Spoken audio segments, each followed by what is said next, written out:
তোমরা সকলে জানো পুজোর কিন্তু আর হাতে গোনা কয়েকটা দিন বাকি আছে। আর পুরো পশ্চিমবাংলা সহ বাংলার প্রত্যেকটা জায়গাতেই কিন্তু পুজোর প্যান্ডেলের কাজ কিন্তু শুরু হয়ে গেছে। আর তার মধ্যে কিন্তু কল্যাণী অন্যতম। আর কল্যাণী আইডিয়া লুমিনাস ক্লাব বাদেও কিন্তু আরো অনেক ক্লাব আছে যেখানে কিন্তু বড় বড় দুর্গাপুজো করা হয়। আর তার মধ্যে অন্যতম হলো কিন্তু এই রথতলার পূজা প্যান্ডেলটি। দেখতে পাচ্ছ এখানে একটি প্যান্ডেল হচ্ছে। এই প্যান্ডেলটি হচ্ছে কিন্তু বৃন্দাবনের প্রেম মন্দির। পুজো পুজো আসছে বলে বোবা ঢাকে চাদুর কাঠি, পুজো পুজো আসছে বলে কোমর টুলি গঙ্গা মাটি, তোমরা মুখ পাড়ার দোকান সাজছে আবার নতুন সাজে, কিছুতেই মন বসে না পড়ছে ভাটা সকল কাজে। হ্যাঁ, তোমাদের এবার প্রেম মন্দির দেখার জন্য কিন্তু বৃন্দাবনে যেতে হবে না, তোমরা কিন্তু কল্যাণীতে আসলেই দেখতে পারবা। আর এই জায়গাটা হলো কিন্তু রথতলা, মানে কল্যাণীর রথতলা আসলে তোমরা বৃন্দাবনের প্রেম মন্দির দেখতে পারবা। তো চলো বেশি ভাট না বকে এই প্যান্ডেলে কতটাই কারুকার্য হয়েছে সব তোমাদেরকে জানাবো। তো চলো ভিডিওটা শুরু করা যাক। কিন্তু এই প্রেম মন্দিরে কিন্তু অনেকটাই কাজ হয়ে গেছে। বাসে দেখতে পাচ্ছ ওই উপরে কিন্তু এখনো স্ট্রাকচারের কাজ প্রচুর বাকি আছে। আর এই প্যান্ডেলটার হাইট এখন প্রায় কিন্তু 50 ফুটের কাছাকাছি। দেখতে পাচ্ছ প্রচুর কর্মচারী কিন্তু একসাথে এখানে কাজ করছে। আর এইখান থেকে কিন্তু দড়ি দেওয়া হয়েছে, আর এই দড়ি দিয়ে কিন্তু এই বাঁশগুলো একে একে ওই উপরে তুলে দেওয়া হচ্ছে। তারপরে কিন্তু ওখানে আবার একটা একটা করে বাঁশ বেঁধে এখানে কিন্তু পুরো প্যান্ডেলটা তৈরি হচ্ছে। আর সামনে তোমরা দেখতে পাচ্ছ প্রেম মন্দিরে। আর এখান থেকে এখন ভিতরে ঢুকবার, ভিতরে গিয়ে দেখি কতটাই কারুকার্য হয়েছে। তো এখন আমি কিন্তু কল্যাণীর যে প্রেম মন্দির তৈরি হচ্ছে তার ভিতরে কিন্তু দাঁড়িয়ে আছি। এখন এই জায়গাটা পুরো ফাঁকা থাকলেও আর কিছুদিন পরে কিন্তু একদম পুরো ভিড়ে ভর্তি হয়ে যাবে। কারণ বাঙালিদের কাছে দুর্গাপুজো একটা কিন্তু আলাদা মুহূর্ত, সেটাকে উপভোগ করার জন্য কিন্তু প্রত্যেকটা বাঙালি কিন্তু ঘর থেকে বেরিয়ে পড়ে। এই 4 দিন আমাদের কাছে কিন্তু সারা বছর অপেক্ষা করে থাকি আমরা এই 4টে দিন দেখার জন্য। তো এই বাসের নিচ দিয়ে কিন্তু আমরা এখন চলে এসেছি প্যান্ডেলের ভিতরে। আর প্যান্ডেলের ভিতরে দেখতে পাচ্ছ জায়গাটা কিন্তু প্রচুর বড়, প্রায় একসাথে কিন্তু 1-150 লোক একবারে প্রবেশ করতে পারবে।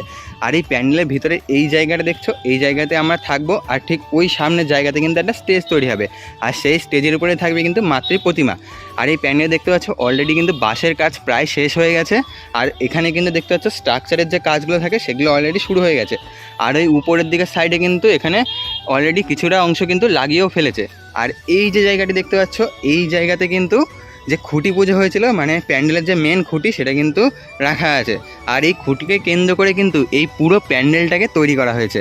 তো এখন কিন্তু কর্মচারীরা কিন্তু ভিতরে গিয়েছে, মানে এখন টিফিন টাইম চলছে, সকালের টিফিন টাইম। তো কর্মচারী আসলে কিন্তু আমি তোমাদেরকে এই প্যান্ডেলের বিষয়ে কিন্তু আরও তথ্য দেবো। কিন্তু তার আগে বলে রাখি, এই প্যান্ডেলের এখানে যে কাজগুলো দেখতে পাচ্ছ, মানে এখানে যে স্ট্রাকচারের কাজ হয়েছে, এই স্ট্রাকচারে এখানে কাজ ছাড়াও কিন্তু ওই পাশে আরও স্ট্রাকচারের কাজ হয়েছে, যেগুলো কিন্তু এই প্যান্ডেলের সামনে ইনস্টল করা হবে। এবং আমি আসার সময় শুনলাম যে এত বড় প্যান্ডেলের কারুকার্য হয়েছে, এরপরেও কিন্তু আরও কাজ করে মানে বড় করে তোলা হবে এই প্যান্ডেলটাকে। মানে এই সামনেটা এখনও কিন্তু তৈরিই হয়নি, মানে এর উপরে আরও কিন্তু প্রচুর বাঁশের কারুকার্য হবে। শুধুমাত্র তৈরি হয়েছে এই ঠাকুরের এই পোর্শনটুকু। তো দেখতে পাচ্ছ এখান থেকে কিন্তু এরকম দড়ি দিয়ে মাপ করে রাখা হয়েছে। আর এই মোটা মোটা যে গাছগুলো দেখতে পাচ্ছ, এগুলো কিন্তু এরকম বাঁশ না, এই গাছ দিয়ে কিন্তু এই প্যান্ডেলে পুরো সাপোর্ট কিন্তু দাঁড় করে রেখেছে। আর এছাড়াও এই যে বাঁশগুলো দেখছো, এই বাঁশগুলো কিন্তু প্রত্যেকটা বড় প্যান্ডেলে আমরা দেখতে পাই। এই বাঁশের উপরেই কিন্তু কেন্দ্র করে এই পুরো প্যান্ডেলটা কিন্তু সাপোর্ট হয়ে দাঁড়িয়ে থাকে। তো এখানে দেখতে পাচ্ছ প্রচুর কিন্তু বাঁশের কারুকার্য করা হয়েছে, যেমন ভর্তি ভর্তি বাঁশ। আর তার মধ্যে কিন্তু এখন দেখতে পাচ্ছ ওই যে সামনে গেট দিয়ে কিন্তু বাস ঢুকছে, মানে একটা ইঞ্জিন ভ্যান ভর্তি কিন্তু এখন বাস ঢুকছে। মানে কত বাঁশের কারুকার্য হতে চলেছে একবার কল্পনা করে দেখো। মানে এতটা প্যান্ডেল দেখছো, আমি শুনলাম যে এখানে নাকি আরও হাইট উঠবে, মানে এই শুধুমাত্র এই ঠাকুরের এই জায়গাটাই করা হয়েছে। আর এইখানে যে জায়গাটা, এখানে কিন্তু আরও হাইট উঠবে। আর সামনে একটু এগোনো হতে পারে, মানে সাইড দিয়ে আর একটু বাড়ানো হতে পারে, কারণ সেটা প্রেম মন্দিরের যে ডিজাইন, সেই ডিজাইনের উপরে ভিত্তি করে কিন্তু এখানে বাড়ানো হতে পারে। দেখতে পাচ্ছ প্রচুর বাস আসছে একে একে। আর কর্মচারীরা কিন্তু এখন নেই, এখন গিয়েছে হচ্ছে ভিতরে খেতে, মানে এখন সকালে টিফিন টাইম চলছে। আর টিফিন টাইম শেষ হলে কিন্তু যারা কর্মচারী থাকবে তাদের কাছ থেকে আমরা কিছু প্রশ্ন করার চেষ্টা করবো। তোমরা এখানে কীভাবে আসবে, এরকম নানা রকম প্রশ্ন তোমাদেরকে জানাবো, তার জন্য ভিডিওটা দেখতে থাকো। আর একটা জিনিস লক্ষ্য করো, এখানে যখন ঠাকুর থাকবে সেখানে স্টেজ তৈরি হবেই। আর এছাড়াও কিন্তু এই প্যান্ডেলের হাইট কিন্তু অনেকটা উঁচুতে তোলা হয়েছে।